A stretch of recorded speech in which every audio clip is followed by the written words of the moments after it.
dire à la fois nos remerciements, notre gratitude, notre sympathie, parce que vous offrez aujourd'hui à la Croix-Rouge 200 000 masques protecteurs pour les adultes et pour les enfants. Et au fond, ce masque, aujourd'hui, c'est devenu un produit de consommation courante, c'est devenu un produit obligatoire sur tout notre territoire. Et ce produit, si nous le prenons tout à fait volontiers aujourd'hui, c'est parce que nous allons le donner à celles et ceux qui en ont le plus besoin, celles et ceux que nous aidons au quotidien, qui n'ont pas toujours les moyens d'acheter ce dispositif de protection pour eux et pour leurs enfants, et qui, pour autant, ont besoin de se protéger comme le reste de la population. Et donc, je voulais vraiment cet après-midi vous remercier pour ce geste généreux. Taïwan s'honore de venir aider un pays ami et d'avoir choisi bien évidemment la Croix-Rouge française, qui est un acteur majeur sur ce territoire, comme partout dans le monde, de la sécurité de nos concitoyens, notamment dans les crises pandémiques que nous pouvons connaître. Vous savez, la Croix-Rouge française a été le partenaire que la République française a choisi dès le mois de janvier, dès lors qu'il a fallu accueillir les rapatriés français de Wuhan. C'est la Croix-Rouge française, c'est notre directeur territorial Jean-Pierre Esternier avec toute son équipe qui ont accueilli à Carré-le-Rouet une grande partie de nos compatriotes qui revenaient de ces contrées lointaines pour nous. Et donc dès le départ, la Croix-Rouge dans ce territoire a été pleinement mobilisée. Dès le départ, nous avons dû utiliser des masques de protection, du gel hydroalcoolique. Nous sommes allés au contact de ces populations françaises qui revenaient de Chine et qui risquaient d'être infectées. Aujourd'hui, nous savons, plus d'un an après, combien de gens ont été victimes de cette terrible pandémie mondiale, ici sur notre territoire, qui a été durement touché, mais aussi dans tous les pays du monde. Et donc, au fond, il n'y a pas eu de traitement rapide. Et comme souvent, c'est le matériel individuel de protection qui a fait la différence et qui a permis à nos concitoyens de ne pas contracter la maladie parce qu'ils pouvaient se protéger. Et donc aujourd'hui, arrivent ces 200 000 masques que nous allons, dès lundi prochain, pouvoir distribuer dans l'ensemble des antennes de la Croix-Rouge française sur le territoire des Bouches-du-Rhône, que nous allons distribuer à celles et ceux qui n'ont pas les moyens de les acheter. Et donc vraiment, aujourd'hui, il était normal, monsieur le directeur général, monsieur le secrétaire, de venir vous remercier pour ce geste généreux, vous exprimer une nouvelle fois notre reconnaissance par ce geste qui nous touche énormément.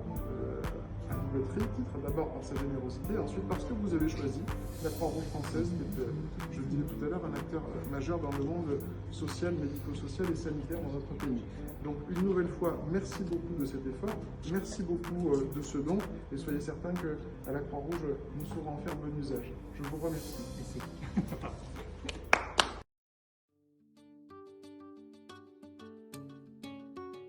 Grâce aux efforts conjugués de l'administration et du secteur privé, plus de 80 millions de masques et instruments médicaux taïwanais ont à ce jour été donnés via le hashtag Taiwan Can Help ou Taïwan peut aider, que nous avons récemment promu la participation de Taïwan aux activités de l'Organisation mondiale de la santé et de son assemblée. Et là, cette année encore, Taïwan a été écarté pour des raisons politiques. L'inclusion de Taïwan au sein de l'organisation serait pourtant bénéfique pour tous. Taïwan a beaucoup à apporter et beaucoup à apprendre de la communauté internationale. C'est pourquoi nous avons cette année choisi comme mascotte la pirogue bleue de Taïwan. Élu l'oiseau national pour ses qualités de solidarité, d'agilité et de persévérance face aux dangers. Comme le démontre la recrudescence de cas de Covid-19 en Asie depuis un mois, nous nous trouvons face à un adversaire en mutation constante qui ne connaît aucune frontière. Il constitue une grande menace pour les objectifs de développement durable ODD des Nations Unies, menace contre laquelle une collaboration impulsive est absolument essentielle. L'inclusion de Taïwan à l'OMS serait là encore vitale dans la mesure où son absence créait une lacune dangereuse dans le dispositif mondial de prévention.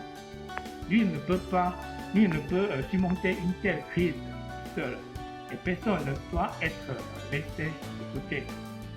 Comme le stipulent les OTT des Nations Unies, c'est tout ensemble, responsable et solitaire que nous venons à bout des défis. Ce sont là encore les valeurs soutenues par la France et qu'elle a pleinement démontré via le vote unanime du Sénat en faveur de l'association de Taïwan aux travaux d'organisation internationale avec 304 votes pour et 0 contre.